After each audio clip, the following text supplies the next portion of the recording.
세월이 흐르고 시대가 바뀌어도 자녀를 향한 부모님의 마음은 바뀌지 않습니다. 변질되지 않습니다. 그런데 부모님을 향한 자녀의 마음, 부모님을 향한 효도의 생각, 효도관은 많이 바뀌었습니다. 옛날의 효도는 부모님을 모시고 잘 섬기는 것입니다. 아침 저녁으로 문안 인사를 드리고 돌보아 드리고 수발드는 것, 그것이 효도였습니다. 시간이 흘러가면서 출세하는 것이 효도라는 생각을 가진 때가 있었습니다. 부모님은 논밭을 팔아 자녀들 학비되고 또 정착할 수 있도록 다 도와드립니다. 그리고 자녀들이 출세했습니다.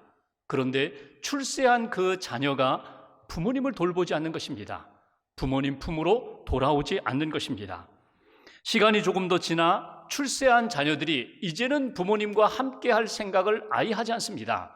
그냥 돈만 보내드리면 됩니다. 그냥 용돈만 드리면 됩니다.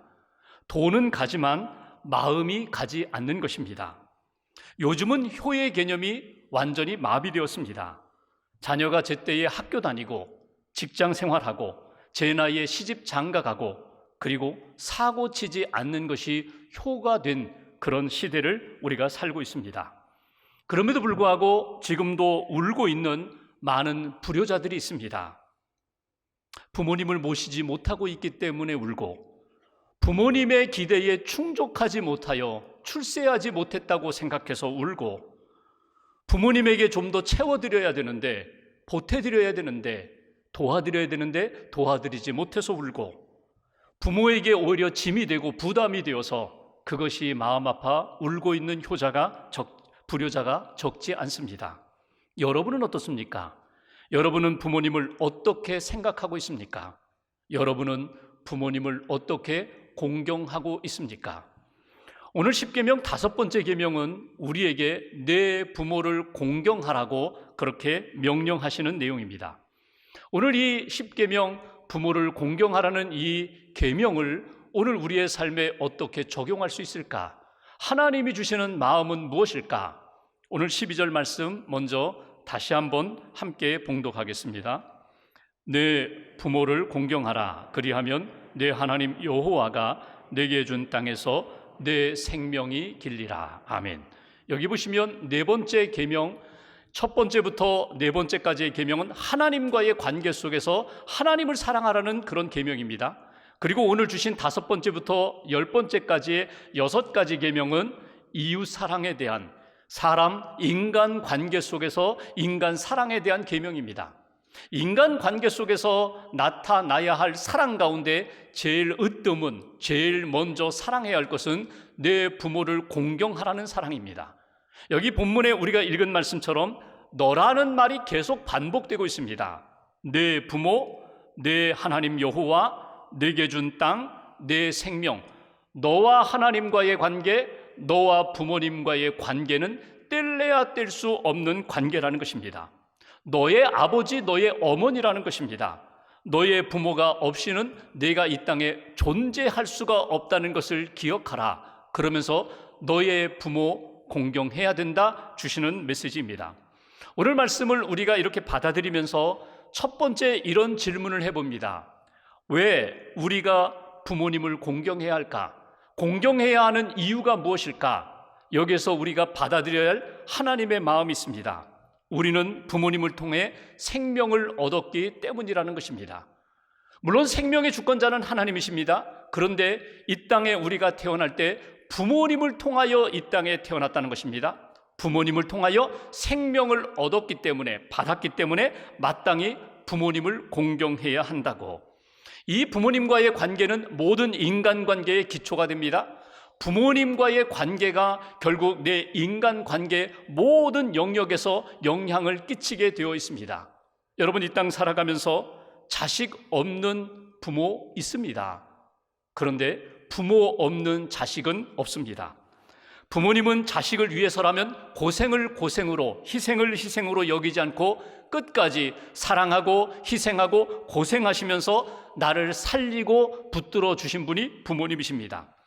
부모님은 자식의 기쁨을 본인의 기쁨처럼 여겼습니다. 아니, 자녀의 기쁨을 더 큰 기쁨으로 여겼고, 자녀가 슬프고 아프고 힘들어할 때 본인이 아픈 것보다도 더 힘들어 하셨고 아파하셨고 괴로워하셨던 것이 부모님의 마음입니다.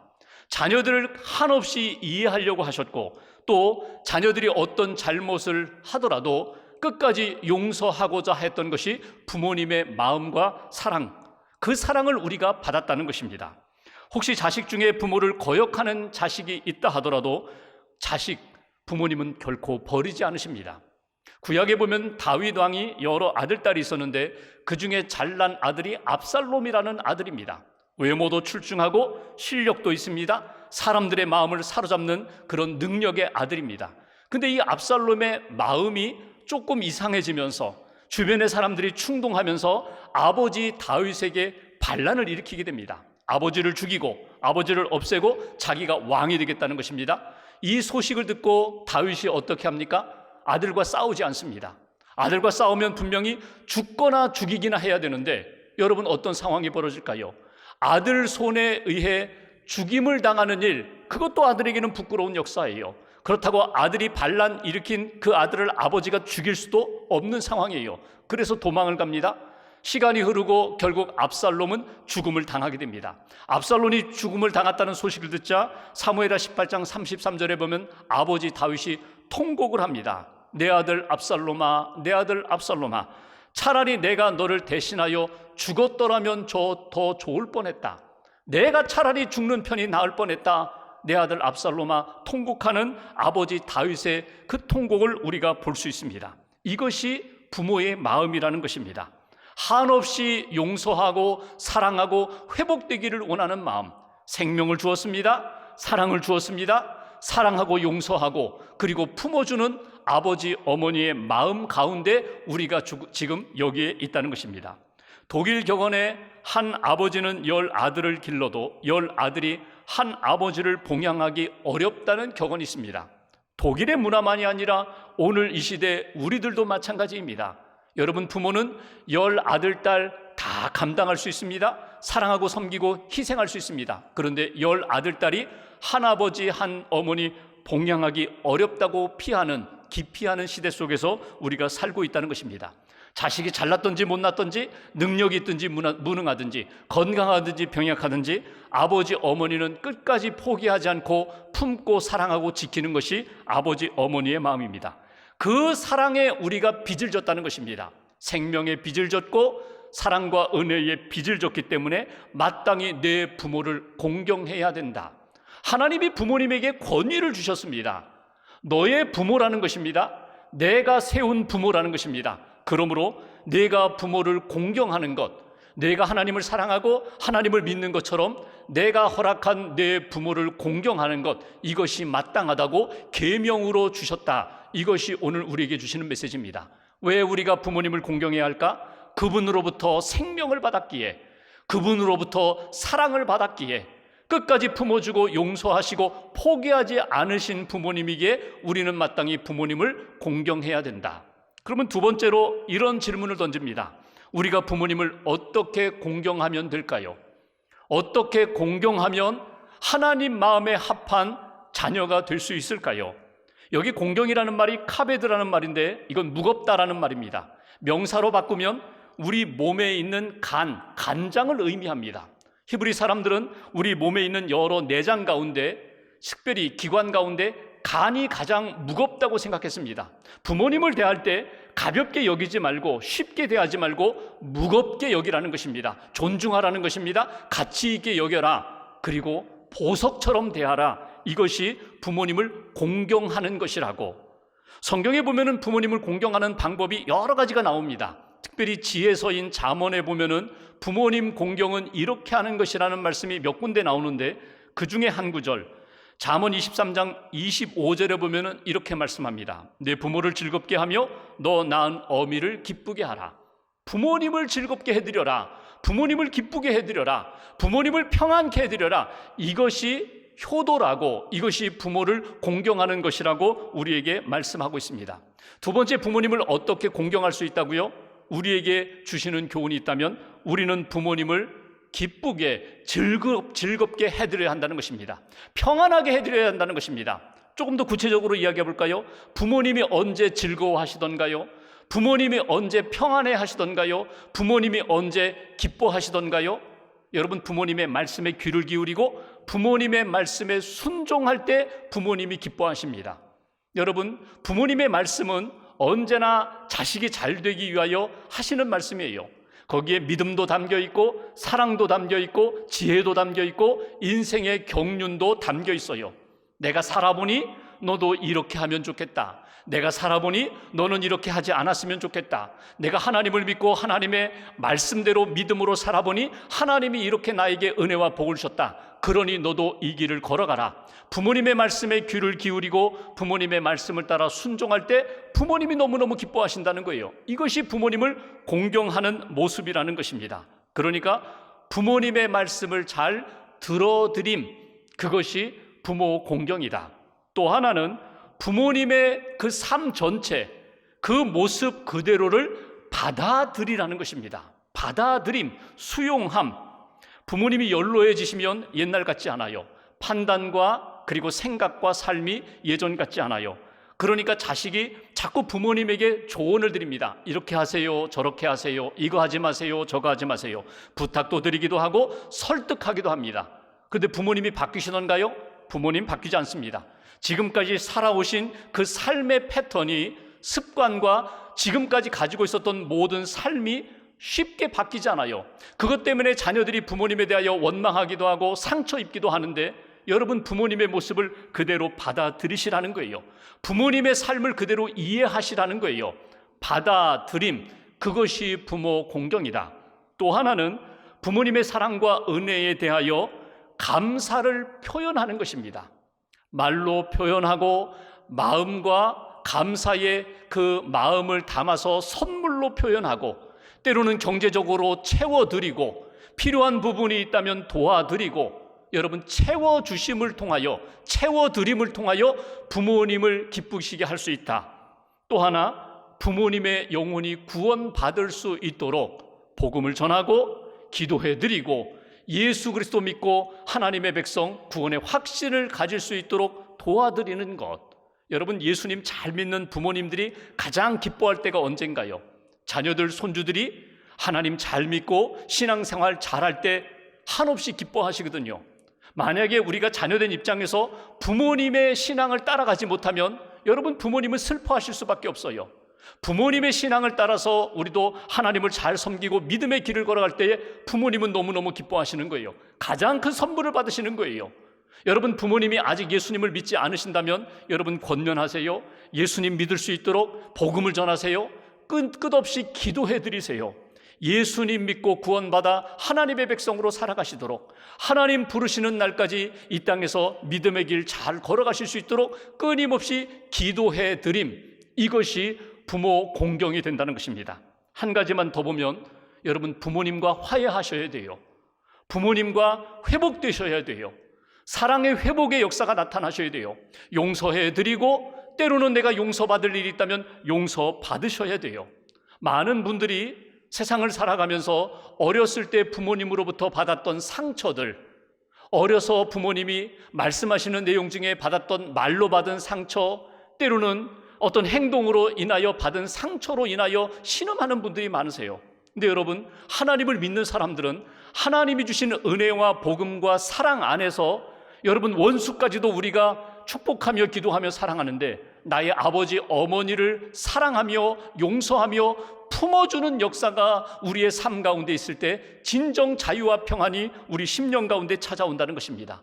그러니까 때로는 내 마음속에 부모님을 향한 어떤 분노라든가 미움이라든가 상처로 인하여 부모님과 가까이 가지 못하고 좁혀지지 못하는 그 거리와 간격을 사랑하며 용서하며 이해하며 가까이 용서하며 하나 될 수 있는 그런 결단과 사랑의 역사가 우리 안에 필요하다는 것입니다. 과거의 아픔을 그대로 간직하고 미래로 하나님 부르시는 날까지 가지고 가는 것은 너무나 가슴 아프고 어리석은 일이라는 거예요. 용서하고 용서받는 일이, 화해의 길로 나아가는 일이 우리에게 필요하고, 이것이 진정 부모님을 공경하는 삶의 모습이라고. 몇 년 전 어느 월요일 아침에 성도님 한 분이 제게 전화하셨어요. 그날은 어제 어버이 주일을 지킨 그 다음 월요일이었습니다. 나이가 지긋하신 남자 성도님이 이제 전화를 하셔서 길게 통화를 했어요. 그 성도님의 말씀이 이렇습니다. 어제 어버이 주일 예배를 드리면서 마음이 너무나 불편했다는 거예요. 설교를 들으면서 부모님을 공경해야 합니다. 사랑해야 합니다. 용서해야 합니다. 화해해야 합니다. 그 설교를 들으면서 속에서 막 울화가 치밀어 올랐다는 거예요. 자기는 맏아들로 태어났습니다. 아버지가 자식들 여러 자녀가 있는데 맏아들 너는 내 논밭 맡아야 되니까 너는 농사를 지으라고 하고 동생들은 다 공부를 시켰어요. 그러니까 부모님으로부터 아버지로부터 공부할 수 있는 기회 아버지가 허락하지 않으셨어요. 자녀들이 잘못하면 아버지가 이렇게 매를 드시는데 자녀들, 자기 동생들은 별로 때리지 않고 자기만 그렇게 때리셨다는 거예요. 장작을 붙들어 장작으로 피가 나도록 그렇게 맞았다는 거예요. 그래서 아버지 하면은 자기에게 어린 시절, 젊은 시절에 아버지 하면은 가까이 할 수 없는 분, 도저히 용서할 수는 없는 분, 그런 생각으로 그렇게 일생을 살아오셨어요. 본인이 가정의 달 되면 싫다는 거예요. 어버이 주일 교회 가고 싶지 않다는 거예요. 부모님을 사랑하라, 공경하라, 용서하라, 잘 섬기라, 자기는 받아들일 수 없다는 거예요. 어제도 예배 드리면서 솔직히 자기 마음속에 목사 당신이 뭘 한다고 그래? 당신이 내 입장이 된다면 부모님 사랑할 수 있겠어? 용서할 수 있겠어? 자기는 도저히 받아들일 수 없다고 그렇게 생각하면서 주일 예배를 드리셨다는 거예요. 근데 저녁에 이렇게 다시금 말씀을 묵상하는데 아버지가 왜 그렇게 나를 때리셨을까? 아버지가 왜 나를 그렇게 마치 학대하듯이 학교도 제대로 보내지 못하고 그렇게 나를 힘들게 하셨을까? 아버지의 마음을 한번 이렇게 생각해 보았더니 아버지가 그럴 수도 있겠구나. 자기는 이제 얼마 있으면 세상을 떠나는데 그 많은 동생들 그래도 마지가 책임을 져야지, 중심을 잡아야지, 내가 잘 돼야 돼. 그 아버지의 마음이 조금 느껴졌다는 거예요. 그러면서 아버지가 자기를 그렇게 때렸지만 그 아버지 마음을 조금 이해하면서 느끼게 되니까 아버지의 그 학대가 아니라 아버지를 사랑할 수 있는 마음도 생기고 울면서 아버지를 용서할 수 있는 마음도 생겼다는 거예요. 그리고 보니까 아버지에게 그렇게 많은 매를 맞았는데 자기도 자기 아들을 그렇게 때렸다는 거예요. 그것이 생각났다는 거예요. 그러면서 한 번도 미안하다는 말도 하지 못했는데 아들에게 생각하니까 너무나 미안한 거예요. 그래서 아들에게 전화해서 내가 너 어렸을 때 그렇게 훈계한다고 많이 때렸는데 미안하다고 하니까 아들이 괜찮다고, 그 매 맞고 제가 그렇게 바르게 자란 것 아니냐고. 그래서 아버지를 용서하고 아들로부터 용서받는 것이 어제 저녁에 어젯밤에 있었다고 그 이야기를 쭉 긴 시간 동안 말씀하시는 것을 들었어요. 여러분, 우리가 인생을 살아가면서 가장 가까이에서 사랑하고 용서하고 섬겨야 할 그 부모님을 사랑하지 못하고 용서하지 못하고 존경하지 못한다는 것은 너무나 가슴 아픈 현실입니다. 여러분, 기도하면서 주님이 우리를 받아주시고 사랑하신 것처럼 내 생명을 이 땅에 보내주시고 나를 위하여 희생하신 사랑하신 그 부모님의 중심 마음을 붙잡고 사랑하며 용서할 수 있는 하나님의 백성이 되어야 된다. 오늘 말씀을 보십시오. 내 부모를 공경하라. 하나님이 말씀하실 때 조건 붙이지 않으셨어요. 존경받을 만한 부모, 공경받을 만한 그런 자격이 있는 부모에게 공경하라, 그렇게 하지 않으셨어요. 내 부모, 내 아버지와 어머니를 공경하라. 딱 하나님이 주신 명령이에요. 어떤 상황이든지 어떤 모습이든지 너는 자녀가 되었다면 내 부모를 마땅히 공경해야 한다고, 이것이 하나님의 뜻이라고 하는 말씀을 우리가 이 아침에도 듣게 됩니다. 왜 우리가 부모님을 공경해야 되나? 그분으로부터 생명을 받았고 사랑을 받았기 때문에. 어떻게 공경해야 되나? 오늘 주신 말씀처럼 내가 부모님을 기쁘게 하고 즐겁게 해드리기 위하여 드림과 또 받아들임과 채워드림과 기도해드림과 용서해드림 다 들어드리면서 그분의 뜻에 순종하며 길을 걸어갈 때 하나님이 기뻐하시고 우리 부모님이 기뻐하신다는 것. 그렇다면 마지막으로 부모님을 공경하는 자에게 하나님이 주신 약속과 복이 무엇일까요? 12절 후반부를 보면 이렇게 말씀합니다. 내게 준 땅에서 내 생명이 길리라. 내가 내 인생 장수의 복을 주시겠다는 거예요. 내 삶을 붙들어 주시겠다는 거예요. 여러분, 부모님 때문에 우리가 생명을 얻었는데 부모님을 공경할 때 내 인생도 우리 가정도 내가 사는 이 사회 공동체 속에서도 하나님이 존귀한 인생으로 세워주신다. 세 번째 주시는 메시지 있어요. 부모님을 공경하는 자에게 하나님은 반드시 은혜와 복으로 채워주신다. 특별히 장수의 복을 주시겠다고 우리에게 말씀을 주십니다.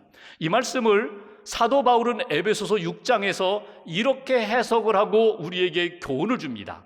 2절 3절 내 아버지와 어머니를 공경하라. 이것이 약속이 있는 첫 계명이니 이로써 내가 잘되고 땅에서 장수하리라. 약속이 있는 첫 계명이라는 건 뭐예요? 다른 10계명을 보면은요 그냥 명령으로 끝나요.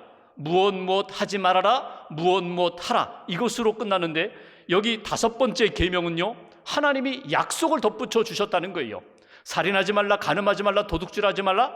살인하지 않으면 내가 이런 복을 줄게, 간음하지 않으면 내가 이런 복을 줄게, 그런 말씀은 없는데 내 부모를 공경하라. 그리하면 내 생명이 길리라. 바울은 여기에 덧붙였죠. 내가 잘되고 이 땅에서 장수하리라.